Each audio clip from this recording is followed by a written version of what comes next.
All right, so it's another average Monday here in the United States of America, which means that the neocons woke up, again trying to get us into a war with Iran. And so the latest step up the ladder rung towards escalation of a broader war in the region was this story that dropped last night. 3 U.S. troops killed in Jordan drone strike linked to Iran.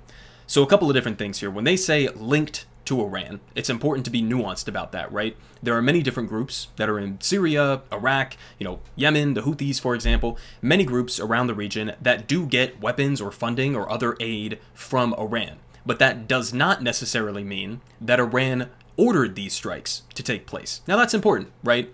Because that's basically the justification that a lot of these neocons I'm going to show you here are using to try to drag us into a direct war with Iran. Okay, and we'll talk more about the logic of what that implies here in a minute. And also, the second thing that kind of stands out, just from the headline here, U.S. troops killed in Jordan. Huh. Why does the United States have troops in Jordan in the first place? I mean, seriously, it's taken for granted a lot by the U.S. media, like we have troops everywhere, and so when some soldiers die in a country, on the opposite end of the earth, that's just standard operating procedure. It really shouldn't be, and maybe we should ask some questions in terms of why do we still have troops in Iraq and Syria and Jordan and Somalia? I mean, they just take this as it is, as if that's totally fine, that we just have troops everywhere around the world, wherever we want them, with arguably no justification whatsoever, right?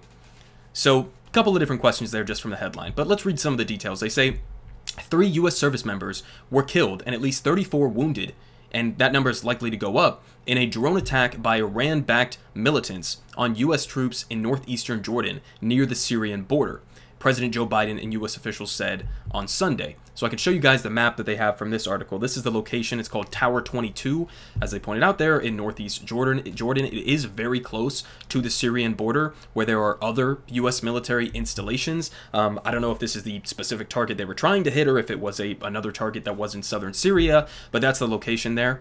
And they continue saying that it is the first deadly strike against U.S. forces since the Israel-Hamas war erupted in October, and marks a major escalation in tensions that have engulfed the Middle East. So yeah, I mean, the Biden administration has been trying to insist for a long time now that the war in Gaza, or the genocidal campaign that Israel is waging inside of Gaza, is isolated into the Gaza Strip, and that it's not a broader war or a broader escalation that is developing. But I mean, with things like this, with the hundreds, almost, numerous attacks that have taken place against U.S. troops in the region, it's kind of hard to argue that it's not becoming a broader war, right? And the actual statistics on how many attacks there have been, it's 151 since October 7th, okay? Dozens and dozens of attacks around, Syria and Iraq and, now Jordan as well. And, all of these attacks accumulate and create a more tense situation where we could potentially get dragged into another hot war directly with some of these militias or with Iran itself, right? And it's also important to point out here, a lot of these attacks significantly escalated since Israel started their campaign inside of Gaza. When there was a temporary ceasefire inside of Gaza, the attacks significantly diminished, if not halted altogether, right? So it's important to note that, to understand that these attacks probably would not be happening, and in fact, these troops would not be dead, in all likelihood, if the United States was willing to put pressure on Israel to get a ceasefire, okay? So effectively, the story that we have here is U.S. troops dying for Israel at Biden's request. They say, while we are still gathering the facts of this attack, we know that it was carried out by radical Iran-backed militant groups operating in Syria and Iraq, said Biden. He said, have no doubt we will hold all of those accountable, or all of those responsible to account at a time and in a manner of our choosing, which is pretty ominous, because you just said that Iran is responsible for these attacks, saying that they're Iran-backed militant groups, right? So when you say we will hold all of those responsible to account, what does that mean? Are you going to go and continue bombing some of these groups in Iraq and Syria?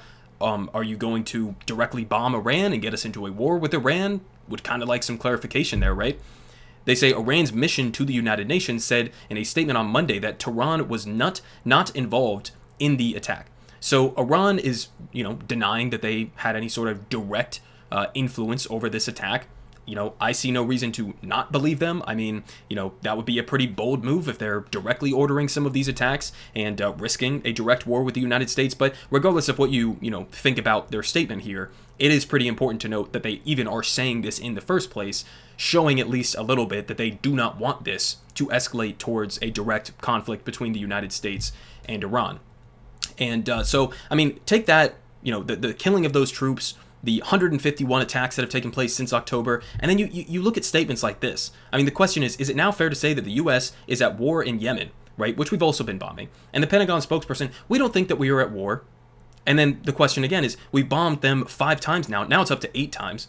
If this isn't war, then what is war? And she says we're not at war with the Houthis. So we can bomb, 8 times in Yemen, numerous times in Iraq and Syria, all around the region.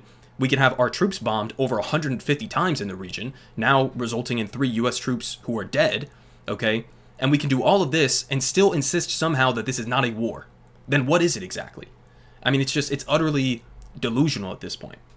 And I think part of the reason they don't want to say that we're at war with the Houthis, for example, is because you actually need congressional approval to go to war. And they don't have that, right?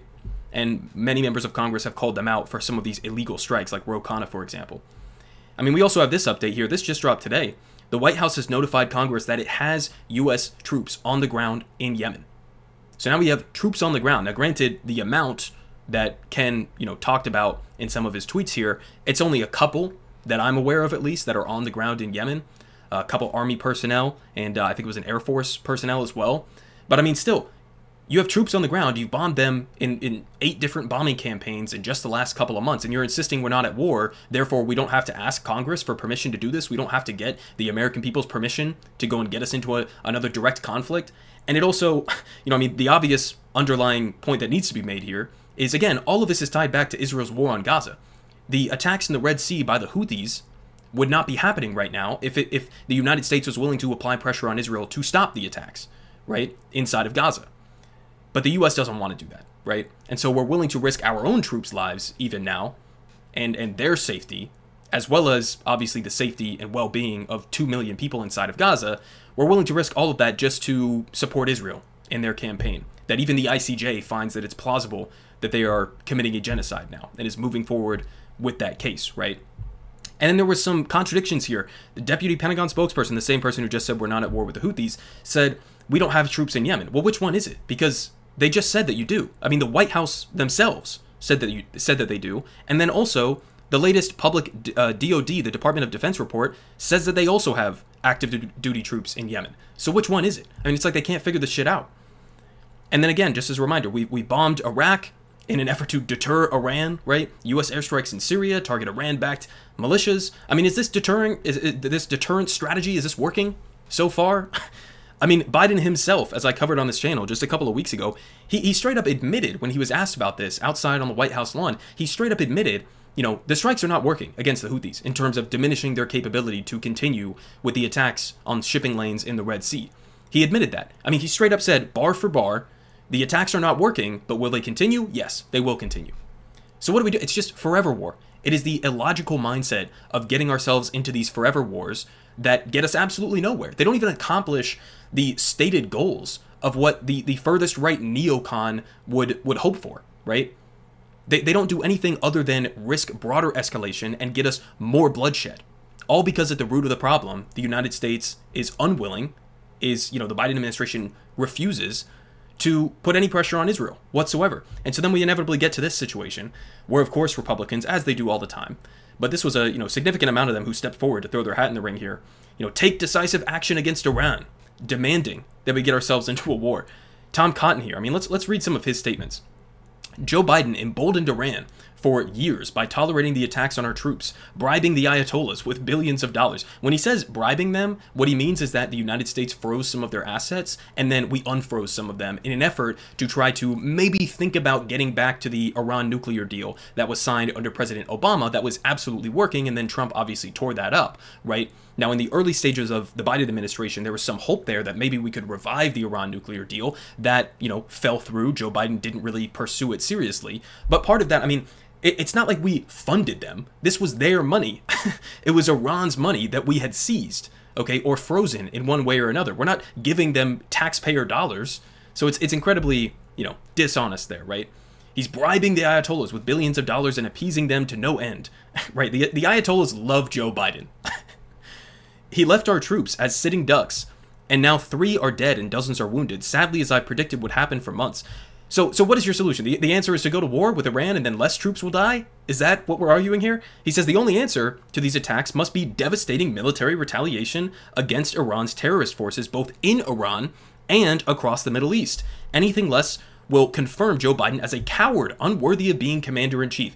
So he says, Joe Biden is responsible for 3 troops, dying and, dozens and dozens more being injured. And so the solution is to go have what? Hundreds of thousands of troops die in a war with Iran. Is that the solution that we're talking about here? I mean, a war with Iran, take the war in Iraq, multiply it by 100. I mean, that's the kind of thing that we're talking about with Iran's military capabilities and with the inevitable catastrophe that would turn out to be, let alone the fact that it wouldn't accomplish anything, right? I mean, look at all of the regime change wars that we have waged across the world, and how do those turn out for us? I mean, Jesus fucking Christ, we learned nothing. We learned absolutely nothing. He says, on behalf of Arkansans, I extend my deepest condolences to the families of the brave fallen warriors. I just want to create, more families of dead soldiers by going to war with Iran. And then he finishes off with a shout out to God, right? And so we have more here. Tim Scott, failed presidential candidate, current Trump lackey. Enough is enough. The Biden administration's appeasement of Iran must end. When is he appeasing Iran? When has Joe Biden been appeasing to Iran?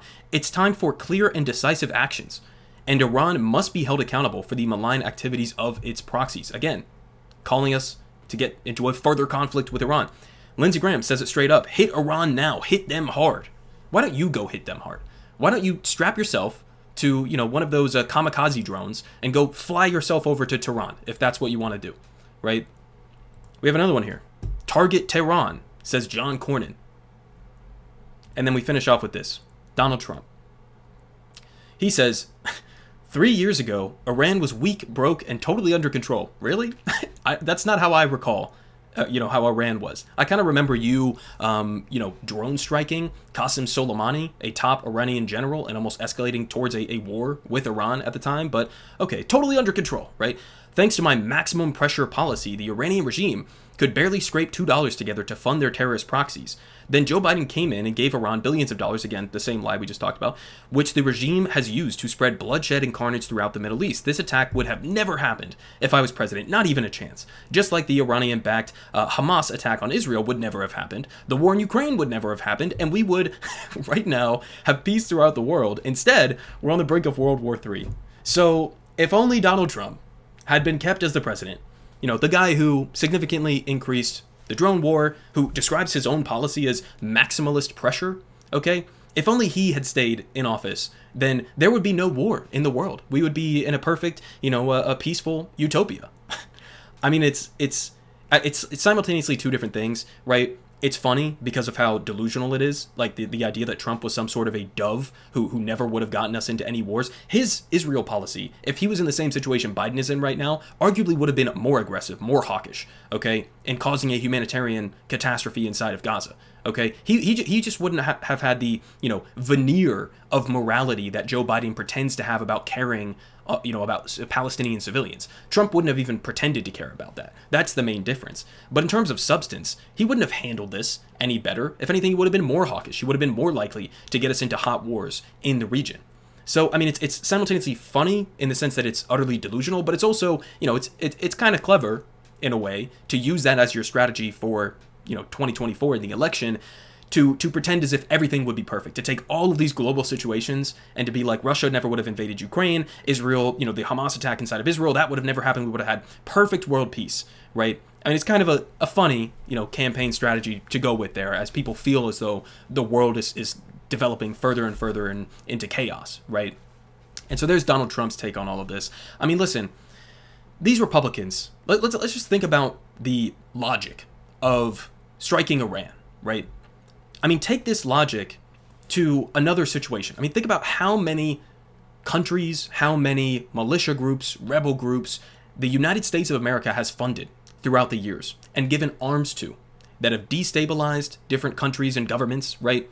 That have killed untold amounts of people. And then take that logic as they are currently deploying it that would basically mean any country that the United States has funded or armed a group within would have a justified right legally to come and strike the United States of America directly. That's the logic that they're using here. I mean, really, if you look at Ukraine, and this is almost an even more direct comparison here because the U.S. is heavily involved in, helping to facilitate Ukraine's defense against Russia's invasion. But by the same logic that they're using here, Vladimir Putin could turn around and say, okay, well then I'm going to go and bomb the United States of America because you guys are giving weapons to Ukraine and Ukraine is killing my troops, right? I mean, that's the logical extent of this kind of bizarre, ridiculous argument. Not to mention, obviously, the absolute, catastrophic consequences that would come from a direct war with Iran. I mean, again, we learn absolutely nothing from the Iraq War, the Afghanistan War, from all of our wars throughout history. These people just have the memory of a goldfish, and they're eager to get us into another hot war in the region. And so it looks like, we'll have to see what Joe Biden does from here. Is he just going to continue, giving Israel undying, unquestioned support and allow them to escalate the situation further, maybe even get us into a war with Hezbollah by proxy? I mean, is he just going to stay on the exact same track that he is right now? Have more U.S. troops die, have the U.S. go and bomb more militias and bomb the Houthis more and more and more as this spirals into oblivion? Or is he ever going to have that sort of wake-up moment where he realizes at the core of all of this is the United States' unquestioned support for Israel's genocidal campaign in Gaza, and maybe to try to push for some sort of a ceasefire?